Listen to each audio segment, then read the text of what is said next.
bersumpah ada berkat bagi mereka, bagi kita, pribadi-pribadi yang rendah hati. Ada 3 yang dicatat di sini. Ganjaran kerendahan hati dan takut akan Tuhan adalah apa? Kekayaan. Lalu dikatakan lagi apa? Kehormatan dan kehidupan Tuhan anugerahkan bagi orang-orang yang rendah hati. Nah, Bapak Ibu Saudara yang dikasihi oleh Tuhan, kalau pertanyaannya lalu dibalik, hari ini apakah kita sudah jadi orang kaya? Hari ini apakah kita sudah jadi orang terhormat? Hari ini apakah kita sudah mendapatkan kehidupan? Kalau ketiga ini ada pada kita, apakah barulah kita dikatakan orang yang rendah hati? Bapak Ibu Saudara yang dikasihi oleh Tuhan, kekayaan tidak harus selalu berbicara mengenai harta, kekayaan, fauna dan lain sebagainya. Karena ada orang yang memiliki banyak hal, tapi seolah-olah tidak punya apa-apa. Tapi kita orang yang dipenuhi oleh berkat Tuhan, walaupun terlihat tidak punya apa-apa, tapi bisa berbagi dengan orang lain. Amin. Kekayaan sukacita, kaya dalam kemurahan, kaya dalam kasih, kaya dalam mengampuni, dimiliki oleh orang yang rendah hati. Kehormatan, mungkin kita tidak dihargai orang, tetapi Tuhan menghargai kita. Tuhan mengasihi kita. Makanya Tuhan berkata, engkau berharga di mataku. Lalu kehidupan, semua orang yang percaya kepada Tuhan diberinya kehidupan yang kekal.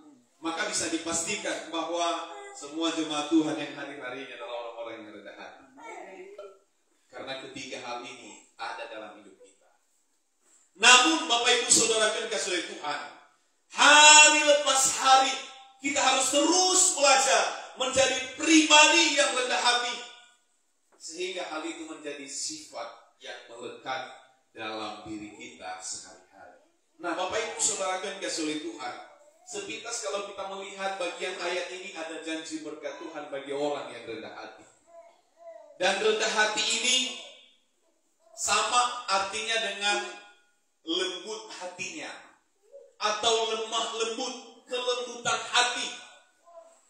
Di dalam Matius pasal 5 ayat yang kelima, Matius pasal 5 ayat yang kelima, kita lihat di sini, berbahagialah orang yang lemah lembut karena mereka akan memiliki bumi. Lagi-lagi ada berkat bagi orang yang rendah hati.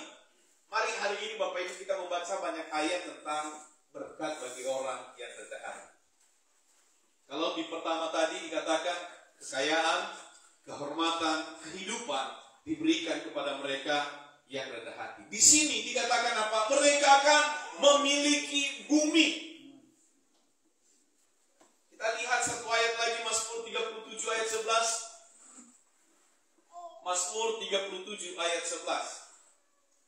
Tetapi orang-orang yang rendah hati akan mewarisi negeri dan bergembira karena kesejahteraan yang berlimpah-limpah. Ada kesejahteraan yang berlimpah-limpah bagi orang yang rendah hati. Sebaliknya kalau kita balik aja, berarti orang yang sombong sebenarnya tidak ada sejahtera dalam kehidupannya. Tapi orang yang rendah hati, dia akan berlimpah-limpah kesejahteraan dalam kehidupannya. Ayat yang lain lagi kita lihat Mazmur 22 ayat 27. Ini ada banyak janji berkat Tuhan. Dengan kita tahu bahwa ada banyak berkat Tuhan bagi orang yang rendah hati, akan mengajar kita mengejar sifat sebagai seorang yang rendah hati. Mazmur 22 ayat 27.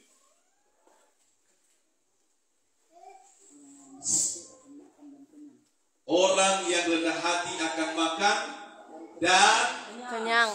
Yang artinya orang yang tetap rendah hati, dia tidak akan kekurangan makan. Amin.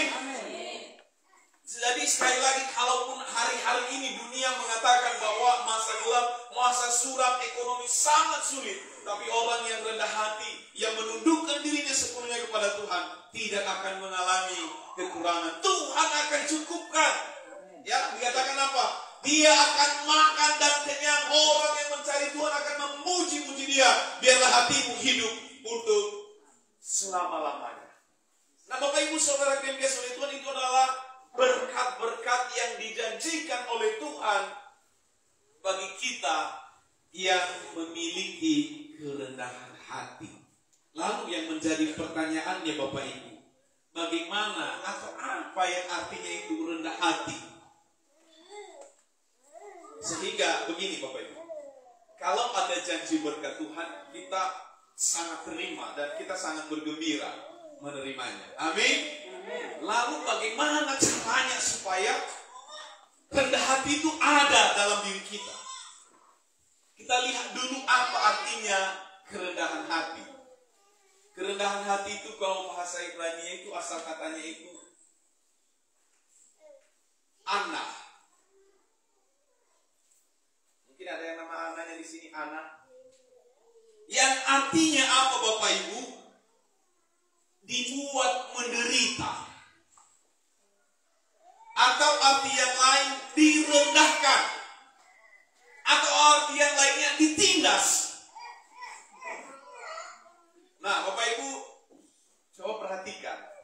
Kalau dari kata, arti kata daripada rendah hati itu, yang dikatakan tadi, kerendahan hati itu dibuat menderita, direndahkan, ditindas. Apakah kita masih siap menerima berkat dari rendah hati? Amin. Amin.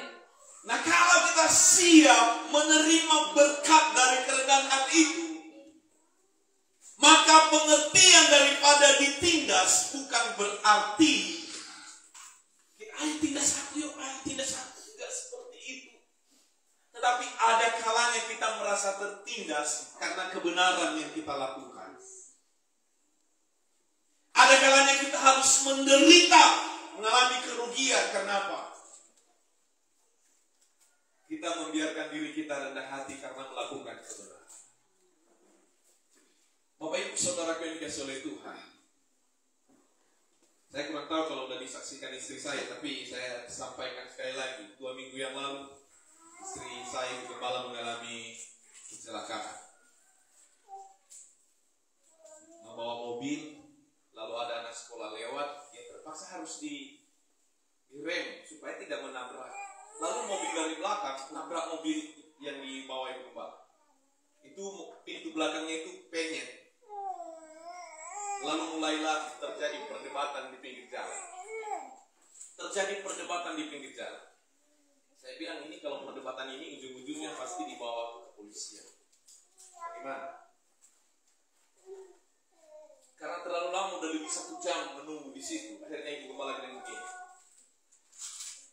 hati saya dipenuhi oleh Roh Kudus. Kami anak Tuhan. Ya sudah. Tidak apa-apa, kiranya Tuhan memberkati Anda. Kami bawa ke bengkel mobil itu. Dan tahu Bapak Ibu berapa biayanya? Semua 3 juta lebih. 3.800.000 lebih. Bapak Ibu Saudara yang dikasihi oleh Tuhan, secara manusia kami sangat dirugikan. Tapi saya percaya sekali bahwa ketika kita mau melakukan apa yang Tuhan kehendaki, Tuhan pasti gantikan berlipat kali ganda. Amin Bapak Ibu. Nah, Bapak Ibu Saudara yang dikasihi oleh Tuhan, itu artinya bahwa orang yang rendah hati, dia bisa ditindas, dia diremehkan, dia direndahkan. Tetapi dia direndahkan bukan karena minder, bukan. Ya. Dia direndahkan bukan karena dia tidak mampu, dia mampu sebenarnya. Tetapi dia mau hidup dalam kebenaran, di jalan yang Tuhan kehendaki. Nah, Bapak Ibu Saudara-saudari yang dikasihi oleh Tuhan, sekarang mari kita belajar bagaimana menjadi pribadi yang rendah hati. Ada 2 contoh dalam Alkitab yang dicatat menjadi orang yang sangat rendah hati. Yang pertama adalah Bilangan 12 ayat yang ketiga. Bilangan 12 ayat yang ketiga. Kita baca bersama-sama Bapak Ibu. 1, 2, 3 ya. Adapun Musa ialah seorang yang sangat lembut hatinya, lebih dari manusia yang seorang Musa dikatakan dia adalah seorang yang sangat lembut hatinya, lebih dari setiap manusia di atas muka bumi. Pertanyaannya, Musa pernah marah nggak? Pernah. Dia pernah marah. Lembut hati ini artinya bahwa dia penuh hati yang memaafkan. Dia penuh hati yang bisa saling menerima. Tapi juga dia juga tegas di dalam hal mengatakan sesuatu yang dosa. Amin. Bapak Ibu Saudara yang dikasihi oleh Tuhan, kita melihat bagaimana Musa diproses sehingga ada satu statement pernyataan mengatakan bahwa Musa adalah seorang yang sangat lembut hatinya. Bapak Ibu, kita tahu prosesnya dari sejak lahir. Anak-anak seusia yang lahir waktu itu kalau laki-laki harus dibunuh. Lalu ada bidan-bidan yang baik hati akhirnya menyelamatkan Musa. Karena tidak tega kalau dia dibunuh, akhirnya dia dihanyutkan. Dibuang ke sungai supaya dia hanyut. Lalu diambil oleh putri Firaun. Diambil lalu dirawat. Sudah besar. Dia menjadi orang yang berkuasa. Bapak Ibu Saudara yang dikasihi Tuhan, karena dia membela bangsanya, akhirnya dia melarikan diri. Dia melarikan diri dan dia diproses cukup lama sekali. Barulah dia bisa menjadi pemimpin bangsa Israel. Bapak Ibu Saudara yang dikasihi Tuhan, banyak orang yang mau, tadi saya katakan berkatnya mau, tapi sangat sedikit orang yang mau diproses. Bapak Ibu Saudara yang dikasihi oleh Tuhan, ketika dia diproses, Musa diproses, awalnya dia ada di istana, betul ya? Dia pergi, dia di rumah mertuanya, Yitro. Apa kerjanya Bapak Ibu?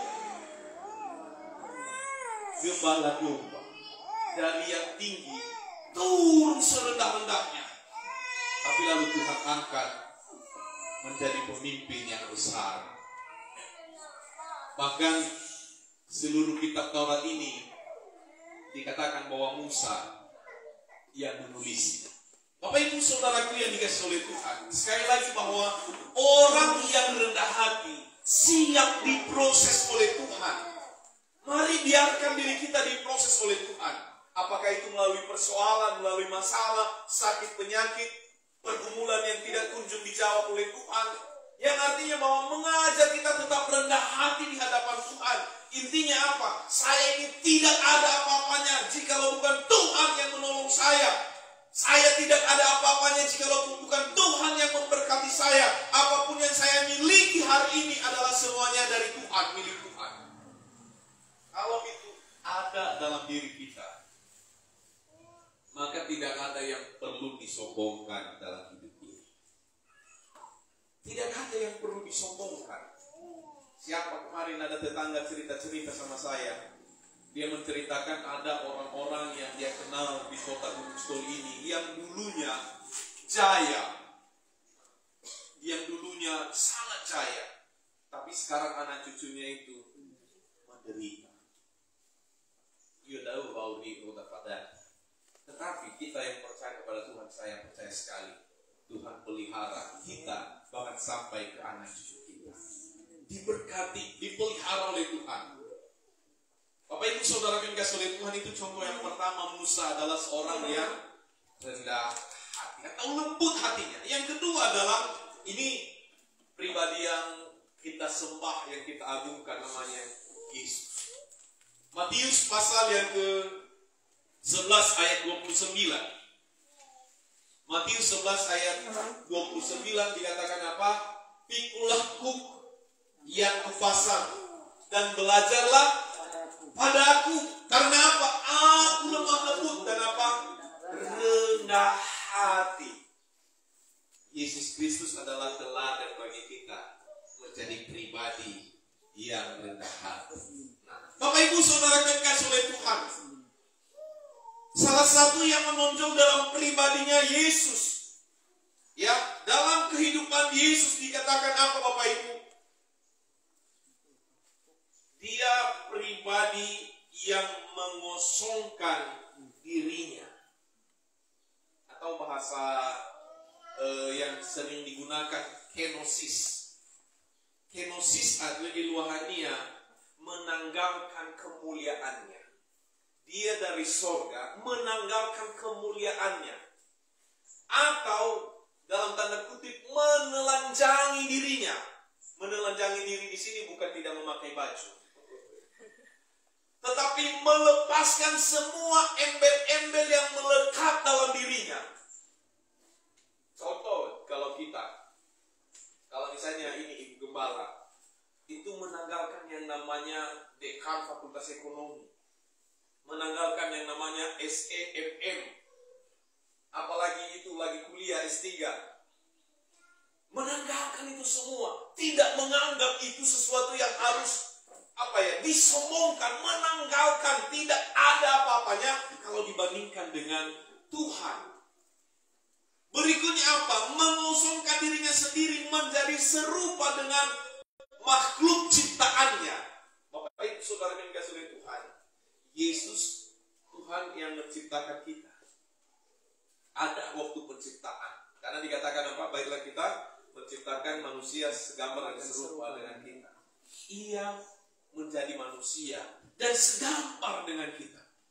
Bapak Ibu Saudara yang dikasihi oleh Tuhan, kalau kita lihat sekarang ini, apalagi ini kan udah 2023, sebentar lagi 2024. Banyak yang pasang-pasang sepatunya lebar-lebar. Dan sekarang mereka itu mulai merakyat. Dan dengan merakyat itu, rakyat akan mengatakan, cukup pemimpin ada rendah hati. Tapi tidak sedikit itu hanya kamuflase saja, hanya di saat-saat tertentu saja. Tetapi Tuhan Yesus bukan di saat-saat tertentu saja.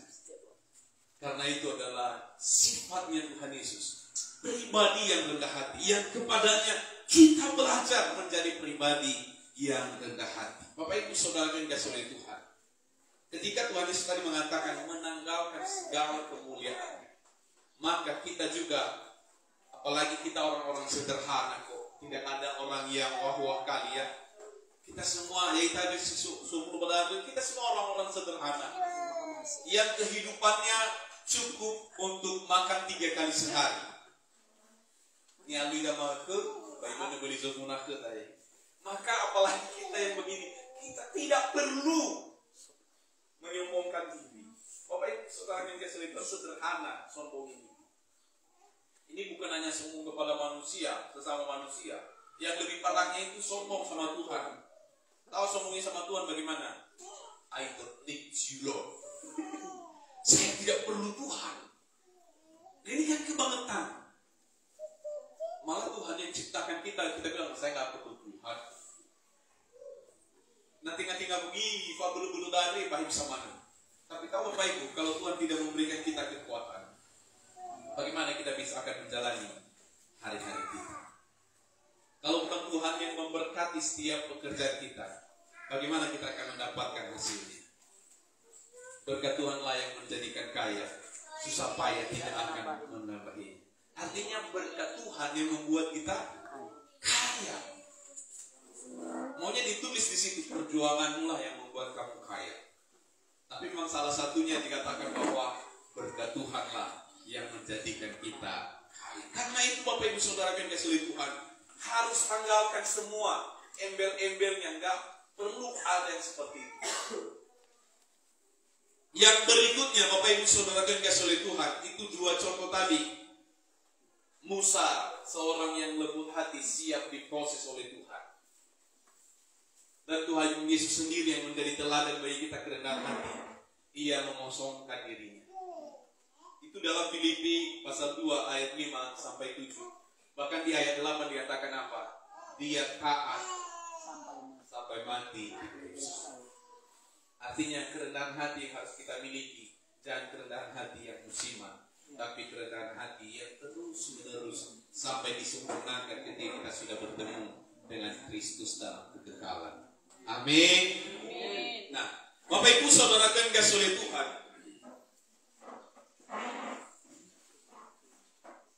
itu yang pertama tadi, bagaimana supaya kita memiliki kerendahan hati. Musa contohnya, Yesus. Yang kedua adalah, yang ketiga, buang gengsimu, akui kesalahanmu, selesaikan masalahmu, dan saling mengakui.